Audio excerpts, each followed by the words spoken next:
Assalamualaikum warahmatullahi wabarakatuh. Hari ini kami akan membentangkan tugasan dua subjek pengantar pengajian pendidikan dengan kod GPPP 1092. Sedikit sebanyak tentang tugasan ini. Tugasan ini telah diberi tema pendidik itu pembimbing dengan merujuk kepada Standard Kualiti Pendidikan Malaysia Gelombang Kedua ataupun dikenali sebagai SKPMG 2.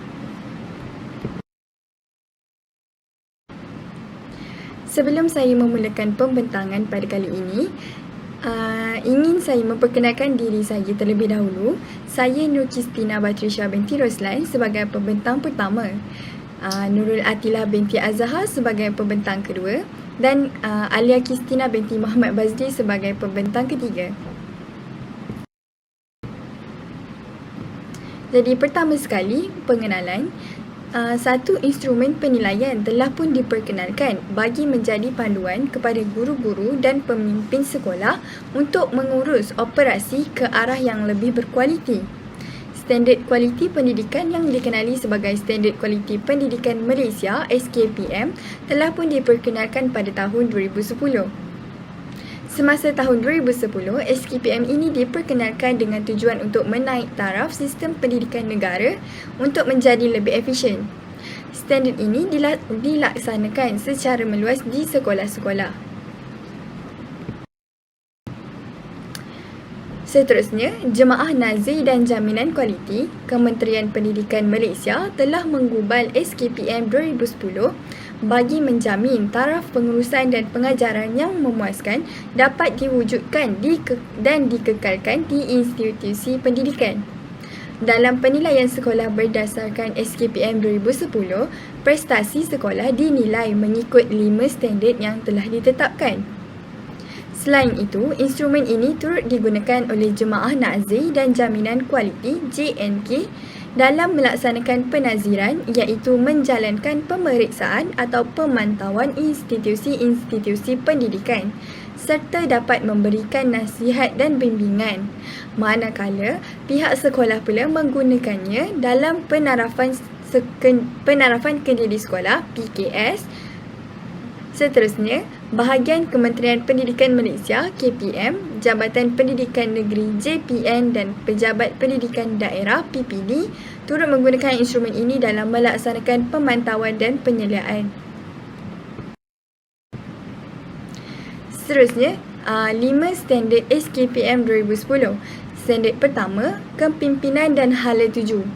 Kepimpinan sekolah berperanan sebagai pemimpin berimpak tinggi dan berupaya untuk menyatukan dan menggerakkan warga sekolah secara bersepadu untuk memajukan sekolah dan meningkatkan kualiti pembelajaran dan pengajaran (PDP).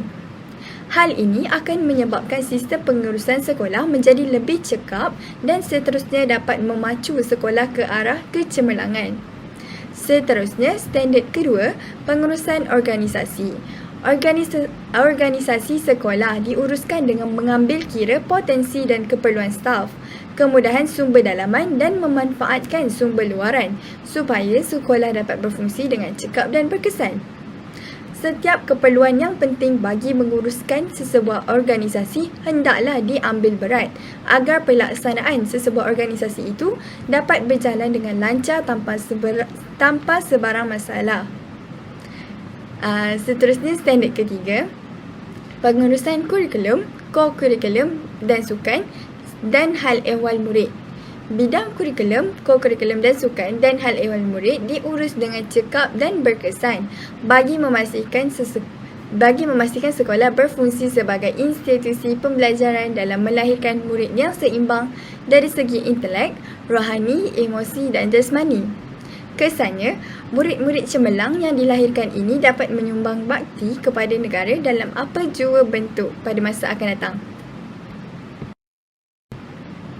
Seterusnya, standard 4, pengajaran dan pembelajaran. Guru merancang dan melaksanakan proses PNP yang berkualiti tinggi dan bersungguh-sungguh untuk memperkembangkan potensi dan pencapaian murid pada tahap yang optimum. Seorang guru yang profesional tidak akan sesekali mengambil enteng tentang tanggungjawabnya sebagai pendidik untuk sentiasa menyampaikan ilmu terhadap murid-muridnya melalui pelbagai inisiatif yang menarik. Dan akhir sekali, standard 5, kemenjadian murid. Pendidikan di sekolah melahirkan murid yang berilmu pengetahuan, berketerampilan, berakhlak mulia, bertanggungjawab dan berkeupayaan untuk mencapai kesejahteraan diri. Murid-murid ini cemerlang dari segi akademik maupun sahsiahnya. Seterusnya, perkembangan SKPM. Seiring dengan pengenalan Pelan Pembangunan Pendidikan Malaysia 2013 hingga 2025, SKPM telah ditambah baik bagi memaksimumkan keberkesanan pengurusan dan pengajaran. SKPM telah pun dinaik taraf kepada Standard Kualiti Pendidikan Malaysia Gelombang 2 ataupun SKPMG 2. Sebagaimana SKPM 2010, SKPMG 2 berperanan meningkatkan keberkesanan pengurusan dan proses pengajaran dan pembelajaran. Instrumen SKPMG 2 berorientasikan tindakan, mementingkan kualiti pendidikan dan berasaskan evidence. SKPMG 2 masih mengekalkan standard SKPM 2010 iaitu 5 standard, namun disertakan dengan penambahbaikan. Instrumen SKPMG 2 merupakan instrumen panduan kepada pentadbir dan warga sekolah dalam meningkatkan keberkesanan pengurusan dan proses pengajaran dan pembelajaran. Pihak sekolah menggunakan instrumen ini untuk melaksanakan penilaian sepanjang tahun dengan penglibatan warga sekolah secara menyeluruh.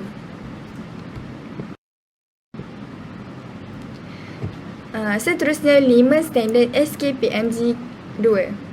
Standard yang pertama, kepimpinan. Standard 1 mengandungi aspek-aspek peranan yang perlu dimainkan oleh pemimpin sekolah iaitu pengetua atau guru besar sebagai peneraju, pembimbing dan pendorong di dalam sebuah institusi persekolahan. Standard 2 pula meliputi aspek-aspek yang perlu dipenuhi supaya satu sistem pengurusan itu dapat berjalan dengan lancar. Standard 3 pula mengandungi aspek-aspek penting mengenai cara pelaksanaan setiap satu serta sistem pengurusannya. Standard 4, pembelajaran dan pemudahcaraan PDPC. Standard 4 ini adalah merupakan fokus utama tugasan kita pada kali ini. Jadi saya akan menjelaskan isi-isi kandungannya dengan lebih terperinci pada slide yang seterusnya. Dan yang terakhir sekali, standard 5, kemenjadian murid. Jadi, standard 4, pembelajaran dan pemudahcaraan PDPC. Guru memainkan peranan yang sangat penting dalam melaksanakan pengajaran dan pembelajaran. Guru memainkan peranan sebagai pemudah cara dalam PDPC yang berkesan untuk memperkembangkan potensi murid secara menyeluruh dan pencapaian murid tahap optimum secara berterusan. Jadi, standard 4 ini merangkumi 6 aspek kecil. Dan yang pertama sekali ialah aspek 4.1, guru sebagai perancang. Jadi, apakah kriteria-kriteria yang diperlukan pada guru-guru ini untuk memainkan peranannya sebagai perancang? Guru bertindak sebagai perancang untuk memastikan kesediaan dan persediaan yang rapi dalam melaksanakan pembelajaran dan pemudahcaraan PDPC. Aspek 4.2, guru sebagai pengawal. Guru bertindak sebagai pengawal pelaksanaan PDPC untuk memastikan kelancaran proses pembelajaran mengikut perancangan. Dan aspek 4.3, guru sebagai pembimbing. Aspek ini adalah yang paling penting sekali dalam tugasan kita pada kali ini kerana aspek 4.3 ini menjadi fokus utama dalam tugasan kali ini. Jadi kriterianya ialah guru bertindak sebagai membimbing untuk membolehkan murid menguasai pengetahuan, kemahiran dan mengamalkan nilai berdasarkan objektif pelajaran. Seterusnya, aspek 4.4, guru sebagai pendorong. Guru bertindak sebagai pendorong untuk meningkatkan motivasi murid dalam pembelajaran. Seterusnya, aspek 4.5, guru sebagai penilai. Guru berperanan sebagai penilai untuk mengesan tahap penguasaan murid. Dan yang terakhir sekali, aspek 4.6, murid sebagai pembelajar aktif. Murid bertindak sebagai pembelajar aktif untuk menguasai pengetahuan dan kemahiran serta mengamalkan nilai positif. Jadi sekian daripada saya akan serahkan pembentangan ini kepada Nurul Atila. Terima kasih kepada Kristina Batisha selaku pembentang pertama. Seterusnya saya akan sambung pembentangan dengan peranan guru sebagai pembimbing dan implikasinya terhadap guru berjiwa pendidik. Guru merupakan penggerak untuk menjayakan transformasi pendidikan negara dan menyahut cabaran Pelan Pembangunan Pendidikan Malaysia ataupun PPPM 2013 hingga 2025. Transformasi pendidikan berlaku disebabkan negara ingin berada dalam kelompok sepertiga teratas dalam TIMSS dan PISA. Hal ini demikian kerana negara kita masih lagi berada dalam kelompok terbawah. Jadi untuk memastikan students lebih bersedia dengan pentaksiran antarabangsa ini, kerajaan telah menggubal PPPM bagi menyediakan guru dan murid yang lebih seiring dengan pembelajaran abad ke-21. Next slide. Untuk menyahut cabaran PPPM ni, guru bertindak ataupun guru berperanan sebagai pembimbing. Antara peranan guru sebagai guru pembimbing adalah guru mestilah mempunyai kemahiran teknologi. Apakah yang dimaksudkan dengan kemahiran teknologi? Okey, guru dalam teknologi ni, untuk mahir dalam teknologi ni, guru perlu menggunakan pengetahuan tentang isi kandungan mata pelajaran, pengajaran dan pembelajaran serta teknologi untuk memudahkan cara dan mencetuskan pengalaman pembelajaran, kreativiti dan inovasi murid. Guru hendaklah menggabungkan alat digital dan sumber kontemporari bagi memaksimumkan pembelajaran isi kandungan menurut konteks dan membangunkan pengetahuan dalam diri murid. Okey, dari sini apa yang dapat difahami bahawa dengan menggabungkan unsur teknologi ataupun elemen teknologi digital dalam kelas, guru dapat menarik minat murid untuk lebih fokus dalam pelajaran, untuk lebih fokus dalam kelas dan juga dapat menjadikan kelas tu lebih menarik. Sebab apa? Sebab students ni bila dia tengok sesuatu yang baru yang dibawa masuk ke kelas oleh guru, benda yang baru lah, yang benda baru bagi dia, dia akan lebih teruja untuk explore benda tu, dia akan lebih tertarik macam mana nak guna benda tu. Sebab itulah guru ni perlu mempunyai kemahiran dalam bidang teknologi. Lagi-lagi kita pun sekarang ni dalam abad ke-21, kita berada dalam abad ke-21. Jadi memang sangat pentinglah untuk guru ada kemahiran teknologi. Okay. Implikasi terhadap pembentukan guru yang berjiwa pendidik ni. Guru yang mempunyai kemahiran teknologi ni dikatakan lebih ke depan lah daripada guru-guru yang lain kan. Sebab apa? Dia dikatakan mampu untuk tingkatkan professional development dia orang. Okey. Guru yang cemerlang, sebab apa? Sebab apa dia mampu untuk tingkatkan kemampuan profesional? Sebab mereka adalah guru yang cemerlang. Guru yang cemerlang ni mestilah kreatif menggunakan pelbagai pendekatan pembelajaran, model pembelajaran dan media pembelajaran yang dapat membantu meningkatkan kefahaman pelajar. Jadi daripada penggunaan teknologi dalam kelas tadi, teknologi merupakan satu medium untuk guru tersebut tingkatkan kefahaman pelajar. Mungkin cara tradisional ataupun traditional method yang digunakan sebelum ni tidak begitu berkesan untuk tingkatkan kefahaman pelajar. Jadi cikgu ambil inisiatif ataupun ambil langkah yang bijak dengan menerapkan unsur digital dalam PDPC. Jadi langkah ini dapat membantu meningkatkan kefahaman pelajar. Guru juga dilengkapi dengan kemahiran pedagogi yang bersifat holistik secara kreatif dan inovatif dalam pengajaran. Guru juga membangunkan pengetahuan kemahiran serta sikap untuk menggunakan teknologi maklumat dan komunikasi. Untuk peranan yang kedua pula, guru sebagai pembimbing perlulah memahami psikologi pendidikan. Untuk pengetahuan semua, psikologi pendidikan melibatkan pemikiran manusia, bimbingan dalam pendidikan, tingkah laku bermasalah dan juga disertai dengan kaedah untuk mengatasinya. Dengan memahami psikologi pendidikan ini, guru-guru dapat menentukan strategi cara belajar dan mengajar yang sesuai dengan murid kerana mereka mengetahui tentang desakan, keperluan dan pergerakan murid-murid. Antara teori psikologi pendidikan yang dapat dikaitkan dengan pembelajaran abad ke-21 ialah teori konstruktivisme. Sebenarnya terdapat banyak lagi teori psikologi pendidikan, tapi yang membezakan traditional method dengan abad ke-21 ni adalah untuk traditional method, kaedah itu lebih menekankan teori behaviorism, tapi untuk pembelajaran abad ke-21 ni, teori psikologi pendidikan yang ditekankan adalah teori konstruktivisme. Jadi itu teori konstruktivisme. Dalam teori konstruktivisme ni, murid dibimbing oleh guru untuk membina ilmu pengetahuan melalui penglibatan secara aktif. Ini bermakna teori konstruktivisme ni lebih menekankan pembelajaran berpusatkan student ataupun student-centered learning, yang mana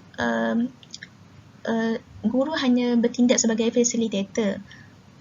Yang kedua, dalam teori konstruktivisme ni juga, murid membawa pelbagai pengalaman dan pengetahuan yang sedia ada ke dalam bilik darjah untuk menyelesaikan sebarang masalah.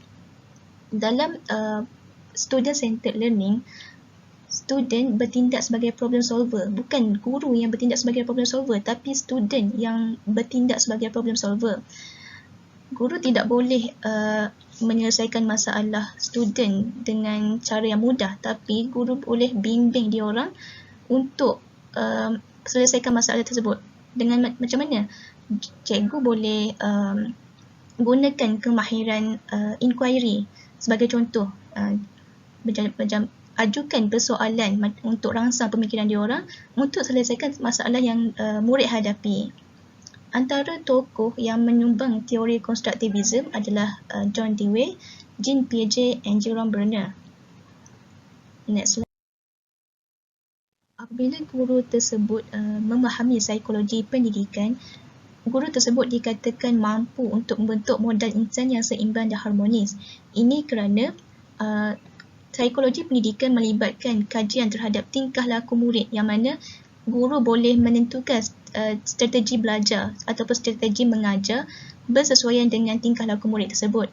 Jadi dari situ guru dapat memahami macam mana nak terapkan PDPC berdasarkan apa yang guru pelajari dalam psikologi pendidikan. Seiring dengan hasrat FPK untuk melahirkan murid yang seimbang dari segi jasmani, emosi, rohani, intelek dan sosial, iaitu JERIS, maka untuk melahirkan murid yang seimbang dalam aspek tersebut, guru haruslah memahami psikologi pendidikan.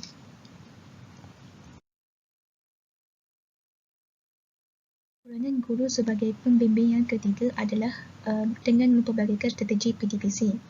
Seorang guru haruslah bersikap kreatif dalam mempelbagaikan strategi PDPC. Di samping menerapkan elemen teknologi ataupun unsur digital dalam PDPC, guru juga boleh menggunakan pendekatan kapasiti pedagogi pembelajaran bermakna ataupun KPPB, yang mana untuk mendapatkan kejelasan terhadap isi kandungan pembelajaran, guru boleh merujuk kepada dokumen standard kurikulum pentaksiran ataupun DSKP yang dilihat sangat jelas dari segi urutan perkembangannya. Dengan merujuk DSKP, guru boleh menilai kriteria kejayaan yang perlu dicapai oleh murid-murid. DSKP digubal bertujuan untuk menyediakan murid dengan pelbagai kemahiran yang diperlukan oleh mereka untuk menjadi lebih kreatif, kritis dan belajar untuk berkomunikasi dan berkolaborasi dalam menyampaikan idea.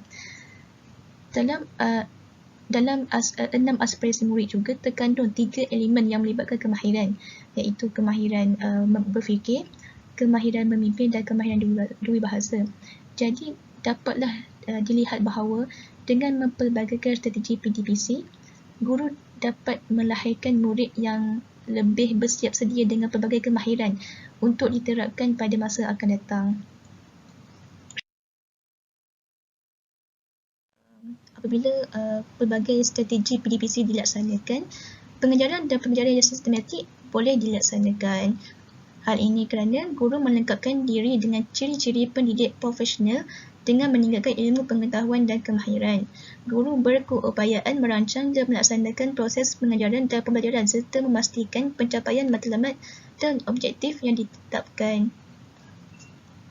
Strategi PDPC yang dilaksanakan oleh guru haruslah bersesuaian dengan KPPB ataupun kapasiti pedagogi pelajaran bermakna, yang mana menyediakan murid dengan kemahiran yang pelbagai untuk masa depan mereka.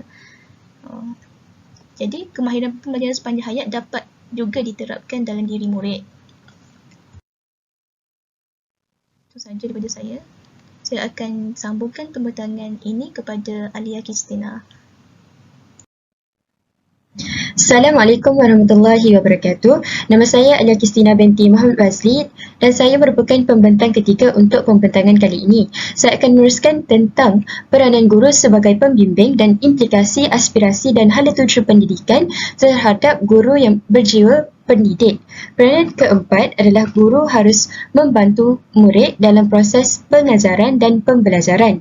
Standard Kualiti Pendidikan Malaysia Standard 4 menyatakan bahawa guru adalah sebagai perancang, pengawal, pembimbing, pendorong dan penilai. Seperti yang kita tahu, murid mempunyai keupayaan dan kebolehan yang berbeza-beza dalam pembelajaran.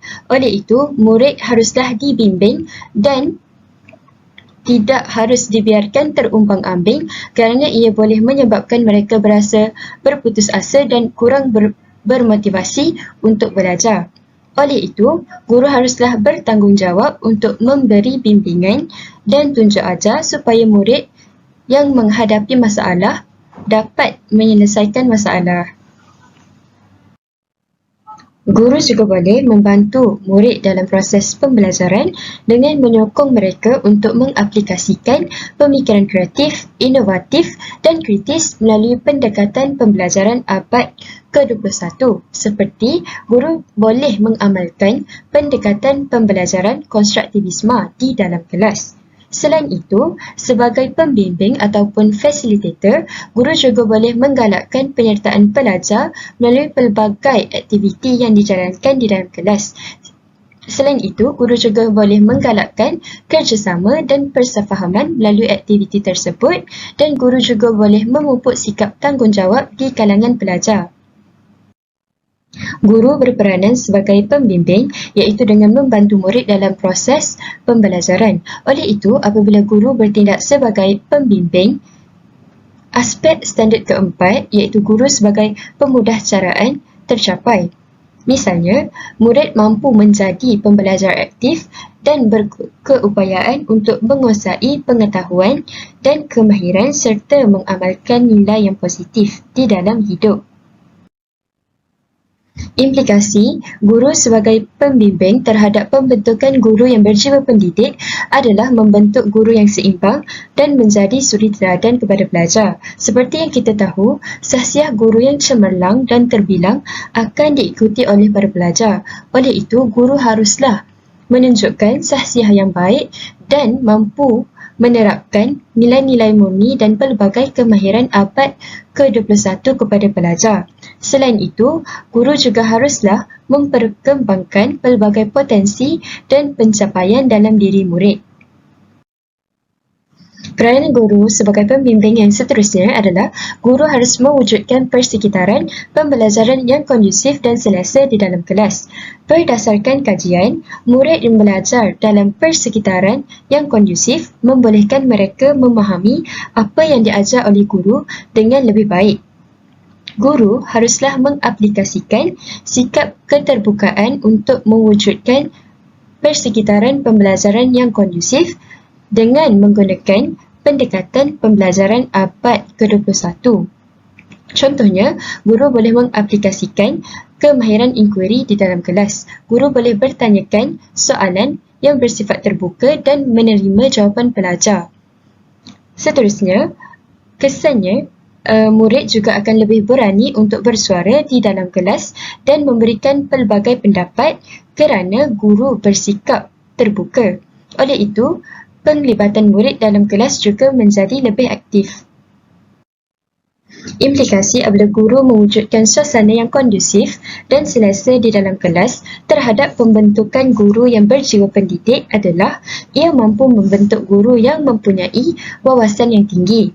Guru memiliki wawasan yang unggul untuk mentransformasikan pelbagai aspek pendidikan dan sikap keterbukaan guru juga mampu meningkatkan keberhasilan sekolah dan kemenjadian murid.